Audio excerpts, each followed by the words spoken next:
गणों को, भूत, प्रेत, पिशाच, विनायक सबको आज्ञा दी। क्या आज्ञा दी? कि जाओ और दक्ष के यज्ञ को तहस नहस कर दो। और गणों ने ऐसा ही किया होगा। पलक झपकते ही शिव के गण यज्ञ स्थल पर पहुंच गए।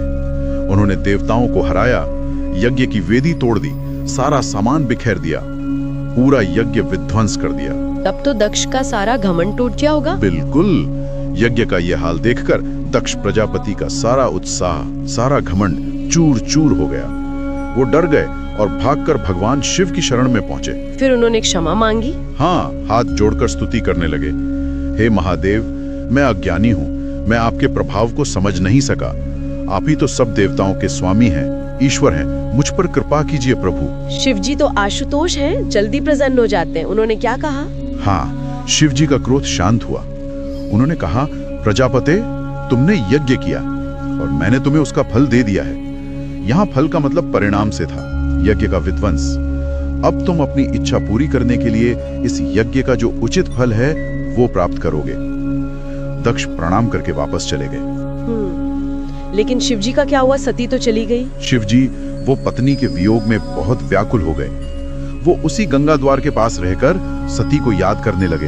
हाय, मेरी प्रिया सती कहाँ चली गई? उनका मन बहुत अशांत था।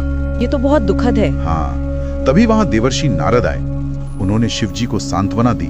नारद जी ने क्या बताया? नारद जी ने बताया, प्रभु आप शोक न करें। देवी सती ने शरीर त्यागने के बाद पर्वतराज हिमालय और उनकी पत्नी मीना के घर पुत्री के रूप में जन्म ले लिया है। उनका नाम पार्वती है। अच्छा, तो सती का पुनर्जन्म हुआ पार्वती के रूप में? जी हाँ।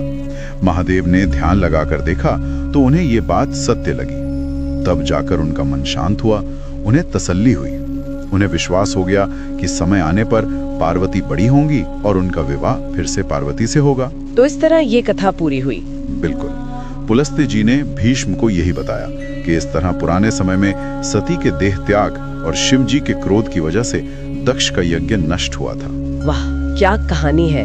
इसमें कितना कुछ है। सम्मान, स्वाभिमान, भक्ति, क्रोध, क्षमा। हाँ, हर पात्र, हर घटना कुछ न कुछ सिखाती है।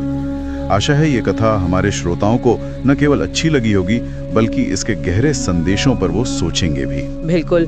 और अगर आपको ये चर्चा पसंद आई तो इसे अपने दोस्तों, परिवार के साथ शेयर जरूर करें और हमें अपने विचार कमेंट्स में बताएं। आपके सुझाव हमें बेहतर करने में मदद करते हैं। और याद रखिए, अब हम हर हफ्ते 3 बार आपसे मिलेंगे, सोमवार, बुधवार और शुक्रवार को, ऐसी ही ज्ञानवर्धक कथाओं के साथ। तो अगली बार फिर मिलते हैं एक और अद्भुत पौराणिक कहानी के साथ। तब तक अपने आस